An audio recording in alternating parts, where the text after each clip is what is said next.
Welcome, everybody. Hey, hey. Good boy, Tucker. Work smarter where you want. This is learning at its most fun.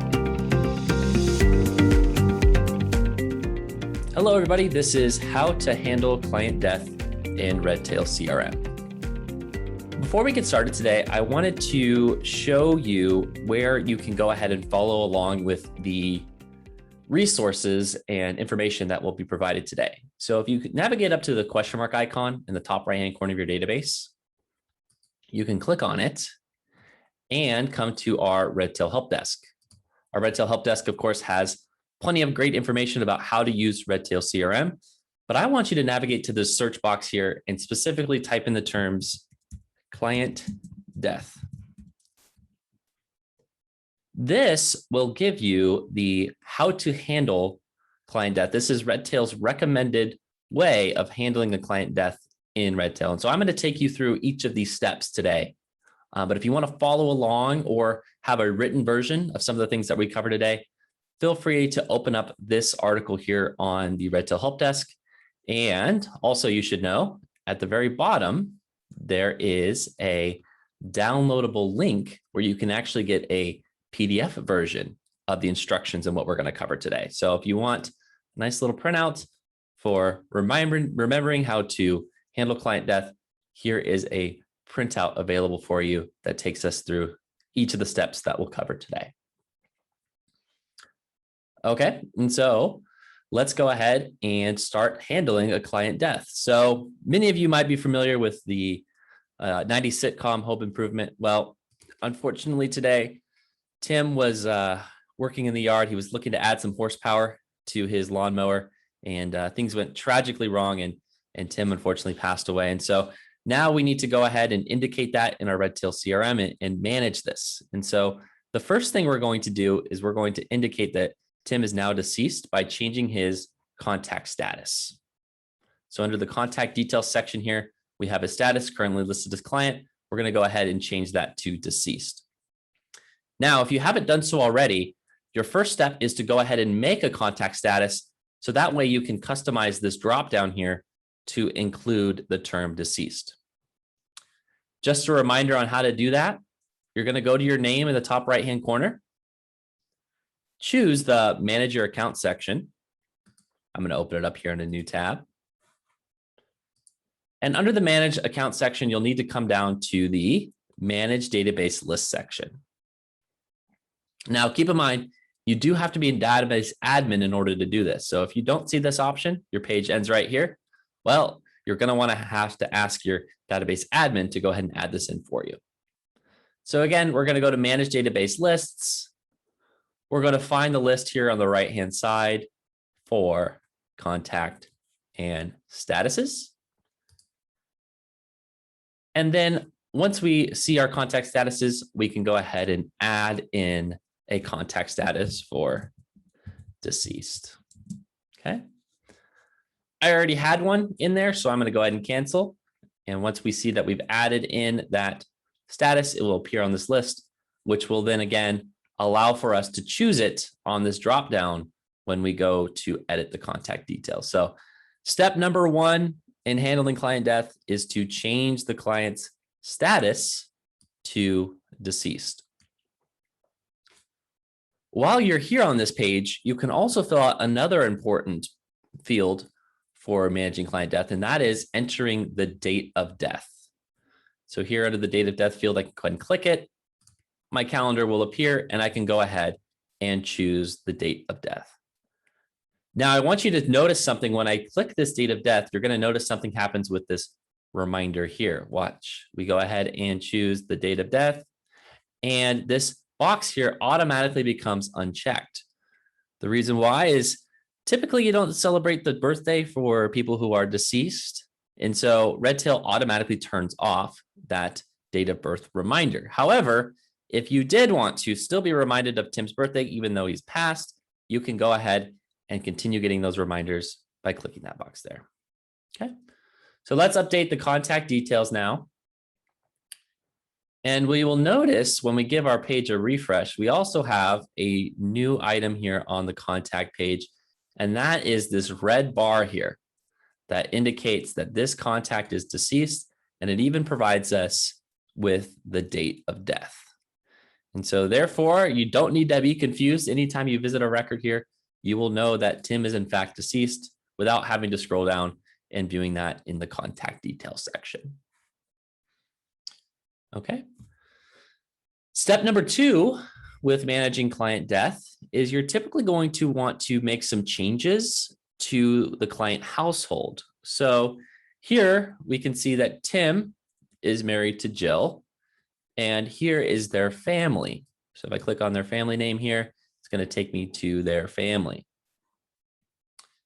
Now, sometimes we will need to change the head of household from Tim to Jill in this case. So if we need to change the head of household, in this case, Tim was actually listed as the spouse and Jill was already the head of household. So we're good there. But just in case we need to, we can always change these by clicking on this little icon here in the family name. And we can go ahead and change the relationship. So for example, here, if I want to move Tim to the other section, I can move Tim down here. I can also click on the settings wheel here to change the head of household. So for example, if I wanted to change this to Tim, we can reset the family. Now Tim is the head of household. Maybe Tim is deceased now. I'm going to change it to Jill. So I go ahead and click this settings wheel here to change the head of household from Tim to Jill. Okay. Another important piece that you might also do is you might edit the family name here. So for example, right now we have it listed as Mr. and Mrs. Taylor. Well, we probably don't want to keep reminding Miss Taylor about how she no longer has a spouse anymore. We can go ahead and edit the family name as well by clicking on the settings wheel here and choosing edit. And so I might change this now to Miss Patterson Taylor. The reason I do that, again, is we're going to use this field here in our merges. So when we're creating mail merge templates in Redtail or even sending out broadcast emails, we might want to merge that family name in there. So I don't want to be constantly reminding Miss Jill Patterson Taylor here that Tim is passed away. And so we're going to go ahead and change that name to be sensitive to that. So again, making some changes here to the contact record. Again, we want to fill up that spouse page here in case Jill were to maybe get remarried. We might want to edit the name. And then of course we want to change the head of household from the deceased contact to the spouse if applicable. Another thing we can do as well here is we can actually take Tim out of the family if we wanted to as well. Now that he is deceased, we can go ahead and choose this little icon here and choose remove to family. That would take Tim out of the family here. But of course, we still want to indicate that relationship. And so instead of having Tim here in the family tree, we can actually move him to Jill's membership section. So in this case, I've taken Tim out of the family. I'm going to go to Jill's record, open up the more section and head down to memberships. Now, remember, our family is our tax definition of a family, but memberships are for all of the other relationships. And so in this case, Tim technically would not be part of the family anymore because he's passed away. And so now we're going to go ahead and add him as an other relationship or a membership. And so to add a membership, again, I open up this memberships tab here, click the add button, and I can go ahead and add Tim as a linked contact. So there's Tim, and then we're going to indicate the relationship. So in this case, Tim is the linked contact. And so he is going to be the deceased spouse. And the contact in this case is referring to Jill. And so we can go ahead and enter in her as, let's go ahead and put her in, I guess I was hoping, oh yeah, here we go, spouse. Keep in mind that these relationships here are entirely customizable. So if you need to change or add an option here within your memberships, you can do so, just like we did for adding a deceased status. So that same spot we go where we go to our name, manage our account. Then we go to manage database lists. You just go to this section here called membership codes. And here's where you can go ahead and add in different membership codes if you need to add in something like, for example, deceased spouse. Okay, so to recap again, step number 1 is to go ahead and indicate that onto the contact's record. So again, mark them as deceased, enter in their date of death. Step number 2, of course, is to go ahead and edit the family. So if we go back to Jill's record here, we went ahead and we put Jill as the head of household. We edited the family name, and we even added Tim as a membership.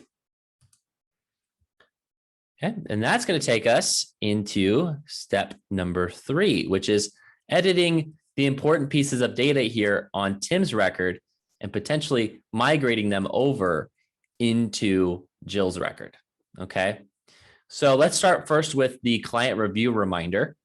So here we can see that we have an upcoming review for Tim on August 3rd. And so I don't want to miss that, right? I still want to make sure that I'm meeting with the Taylor family here on August 3rd. And so what I'm going to do is I'm going to migrate this review date to Jill's record.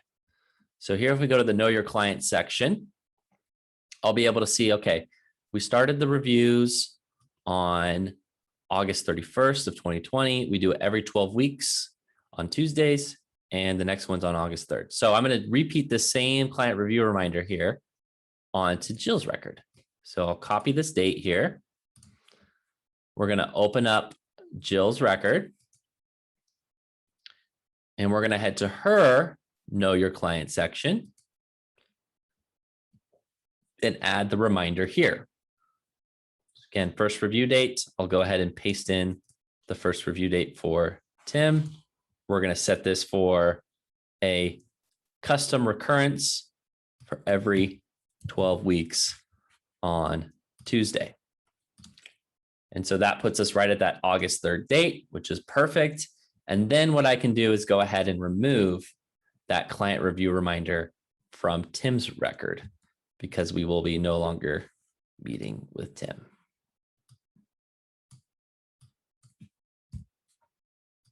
There we go.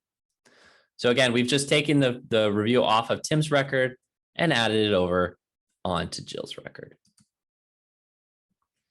Right. Another important part of moving data over is going to be these notes here, right? So we have lots of notes on Tim's record that we don't want to miss out on, right? As we continue working forward with Jill, we want to make sure that we keep tabs on some of these notes. And so for moving notes, we actually have 3 different options. I'm going to navigate to this notes section here on the left so we can see even more notes.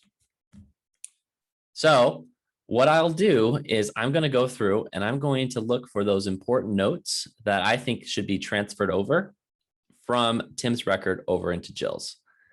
And when I find an important note, what I can do is I can click on this action button here. And I can choose to go ahead and either copy to contact or move to contact. So let's start with the first option. Copy to contact would take this note here, create a copy of it, and paste it onto Jill's record. So we still would have the original note added on to Tim's record, but we're going to have a copy also pasted onto Jill's record. So I basically get the note in both places. I can open up Tim's record and see this note, or I can open up Jill's record and see this note. So just to prove to you, that's how it works. We'll look at Jill's record. We'll look at the note, and there it is. It was copied over from Tim's record over into Jill's record. Now, another option that you can choose to use is the move note option. And so let's go back to Tim's record here and open up that note section one more time. If we wanted to take this note here and let's say move it over, we can choose the actions and move. Go ahead and type in Jill's name here. And this will take the note off of Tim's record and move it over onto Jill's record. So instead of a copy, it's more of a cut and paste. right? So now the note is no longer here on Tim's record, but it is over here on Jill's record. So we would go ahead and be able to see that on Jill's record here. I want you to notice something too. When we copy a note, it actually enters in as a new note for the current time and date. So the timestamp is going to be as of the current day at the current time of when the note was copied. However, when we move notes, it actually is going to retain its original time and date stamp. So definitely something to consider whether choosing to copy or to move. But as I mentioned, there's also a third option as well, and that is to actually create a hyperlink between the two contact records. And so it would look a little something like this. I'm going to open up Tim's record here in a new tab. And so I have a tab open for Tim's record, and I have a tab open for Jill's record. Okay. What I could do is I could add a note here to Tim's record, basically indicating that all future notes for Tim will be added to Jill Taylor's contact record. What I like to do in this case is I actually like to create a hyperlink between Tim's record and Jill's record. And so what I'll do here is I'm going to grab this URL here that is unique to Jill's record. So I'll go ahead and grab this URL here at the top and copy. And then I can take this name here inside the contact record or inside the note and make this into a clickable link. So I'll go ahead and paste this in as a URL and hit OK. So now what I do is go ahead and give it a category. I'll call this a, let's see, we'll just call this customer service and save this note. So now what I have is basically a reminder here at the top of the record saying, if you're going to enter a note in for Tim, we want to make sure we put it onto Jill Taylor's contact record. And this actually becomes a clickable link that I can just go ahead and navigate over into Jill's record and put the note in there. So rather than having to go through and copy and move notes, because I know sometimes that can be tedious and frustrating for some offices, you can go ahead and just create for yourself a reminder at the top of the notes section that, okay, the notes that are in here for Tim, these are Tim's notes, but anything going future, we're going to put those onto Jill's record. So to recap, again, we have the copy option by clicking actions and choosing copy. We have the move option, which is more of like a cut and paste type move. And then, of course, we also have the hyperlink method where we can create a hyperlink to the next contact record. So I'll let you choose which one you think is the best. Personally, as a Redtail trainer, the recommended method is copying the notes. The reason why is you kind of get more data rather than less by having the notes available on both contact records. So that's the way that we would train it and the recommended method. If you prefer to have everything on one centralized contact record, you can obviously move the notes. But again, you're going to have to take the time to actually move them. And so lastly, if you have a high volume of notes, the hyperlink method saves a lot of clicks and just allows you to add the notes as an on-needed basis. Okay, awesome. And then the final piece of things that we need to maneuver over from Tim's record over to Jill's record is going to be any outstanding activities for Tim. And so on the menu here on the left, we're going to choose activities. And look at this. We have 3 items here for Tim that we're going to want to go ahead and make sure that we tag Jill on these to make sure that they get done. And so I can go ahead and open up these activities here. And again, I'm just going to choose to link these over to Jill's record rather than to Tim's record. So we'll add Jill here in the linked contacts, remove Tim. and click save. I'll do it one more time for you. So this check-in call on the 16th, again, we're not going to be checking in with Tim. We're going to check in with Jill instead. And so I'll go ahead and type in Jill's name here, remove Tim, and save that activity. So we're going to make sure we don't miss any of these essential activities. And so again, by just editing them, adding in the new contact and removing the previous will allow for you to migrate those activities over from one contact record to the next. So just to recap, step number 3 was to migrate the data over. The first thing we did is we moved the client review reminder. So we took it off of Tim's record and added it over to Jill's. We managed our notes. We copied or moved or even created a hyperlink here to basically make the connection between the notes on Tim's record and on Jill's record. And then finally, we migrated over the activities, making sure we don't miss any activities. We moved them from Tim's record here over to Jill's record here. Okay, great.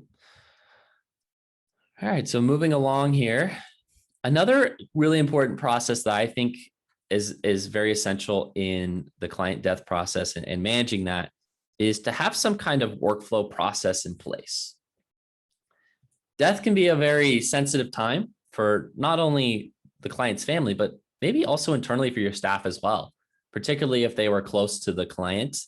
And so therefore, we need to kind of have a plan in play beforehand to make sure that we get done what needs to get done. And so what I like to recommend using is a workflow. And if you're wondering what this workflow might look like, we actually have a version of it here on the how to handle article I referenced at the beginning. So this is an example of a client death workflow where we have our office tasks listed out specifically as to what needs to get done. So we even put in some of those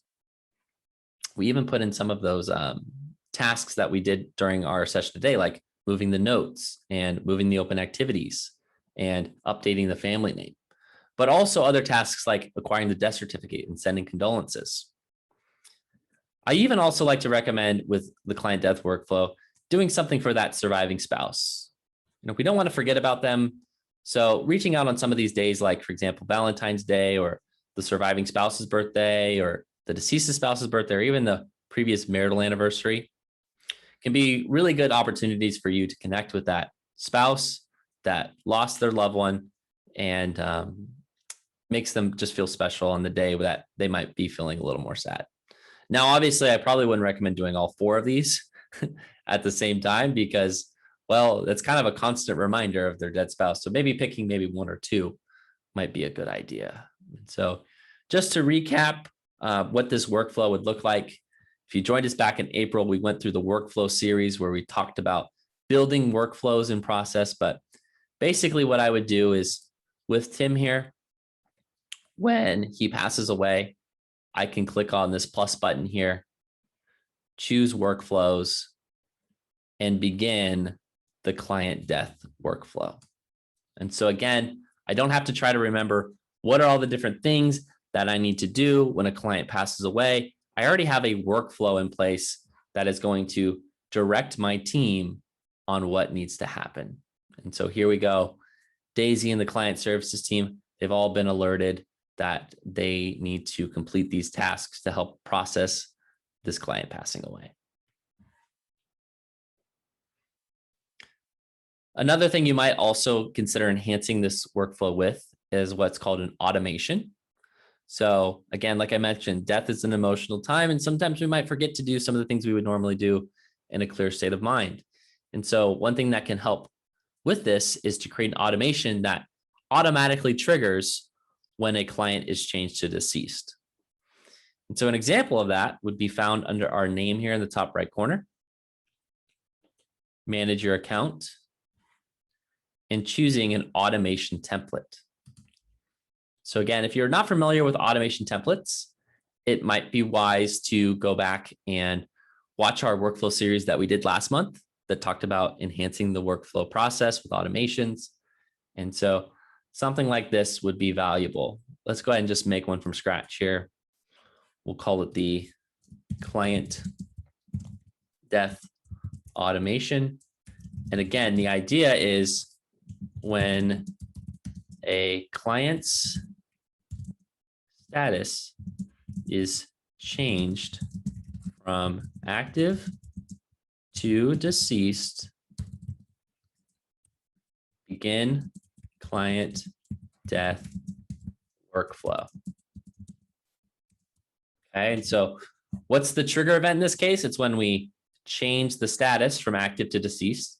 And so the trigger event will be contact status changed. The action that will follow will be begin the client death workflow. And so I'll say, do this action. We're going to link a workflow. And that workflow is client death. And then of course, we want to be specifically, right, when we change it from active to deceased, not just when we change it any contact status. And so we're going to give it some conditions. We're going to say the condition is when a contact status is equal to deceased. So only when a contact status is changed to deceased will the client death workflow be linked. Okay, and so just to kind of show you what that looks like and how that all works, I'll pull up a different contact here. Let's use Andy Bernard here. So Andy currently has 0 active workflows, as you can see here. But if I change his status from client to deceased, we'll notice that a workflow will be added. And he will now have 1 active workflow. And we can see that the client death process has already begun for Andy because we changed his status from client to deceased. Right? And so you need an example of that workflow and that automation again. Go to that help desk article. Here is an example of a client death workflow to help you get started, as well as a copy of the automation that we just created. So you can go ahead and add that one into your database. And then finally, as a reminder, be sure to check out that PDF file here to give you a step-by-step recap of all of the different steps that we covered in this section for handling a client death. Thanks so much for joining us today for this particular session. If you have any questions, please don't hesitate to give us a call at 800-206-5030, option 3 for support, or just shoot us an email over to support@redtailtechnology.com. Thanks a lot and have a great day.